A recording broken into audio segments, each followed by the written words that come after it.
We are here in the St. Paul's Hospital Overdose Prevention Site. It's the first overdose prevention site in any acute care hospital in Canada. So we are located in Vancouver, close to the downtown east side. We see a lot of ambulance traffic and overdoses from the downtown east side. We serve that population, and we always strive to connect them with evidence-based therapy or anything we can do to separate them from the toxic drug supply. What we know is that when patients are admitted to hospital, it's not necessarily a time that they might be seeking to engage in abstinence. It's a period of increased stress and or pain, and so we recognize that patients may continue to use non-prescribed substances while they're admitted to our care. So there was an overdose prevention site in the parking lot that moved to a new location, and a bunch of our patients accessed that site, and so we saw an immediate need to open up something in the hospital for patients for supervised consumption, recognizing that patients might not stop using while they're here, but it connects them with us, engages them in services, and we are able to supervise them and respond to overdose if needed, and just connect them with care. So we've seen over 2,300 visits to the site, and so our site is open to inpatients and outpatients, including the emergency department. And we reversed 90 overdoses, so that's 90 lives saved.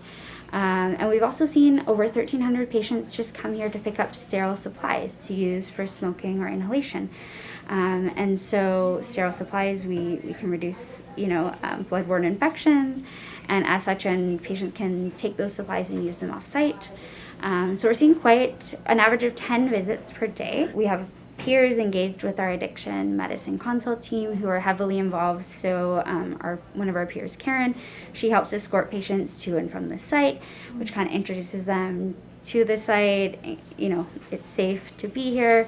And she kind of shares her own experiences. She's an ally. She's been in this place before, and so she can kind of facilitate patients accessing the site, whether that means bringing them down physically or just kind of talking to them about it on the wards and making it seem like a place that's safe for patients. So for me, I was, a lot of my background is a lot of trauma, of course, and that's where people pick up the addiction problem, right? Yeah. Not being able to discuss and talk and work through our feelings with the trauma, so that's what led me to my addiction.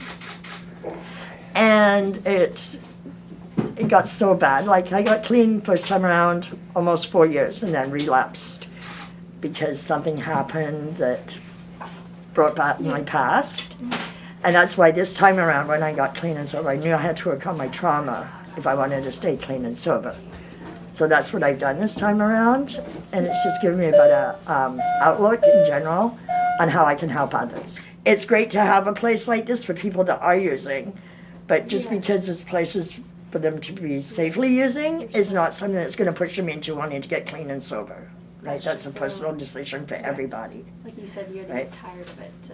It's great that people can practice safe using. Yeah. A lot of people don't know safe areas to inject, so there's a lot of that, right? Like safer injection, right? Safer vein care, things like that. I think it's really good. I'm sure that when it first opened, it was a little bit slow because you're an inpatient, you have addiction problems to start with, and then you're coming to a place where you think you might get judged by people that work there, right? Which is not the case. When I used to work down at the Rapid Access Addiction Clinic, I would see people out in the back parking lot and using drugs with their friends. And, you feel a little isolated when you're in the hospital and you want to socialize, so you end up leaving the hospital. And also because you got that fear of, I can't go back because I've used drugs, right? And they're not going to accept me back. But that's not the case. First time it was, but I've reversed over 100 overdoses. And,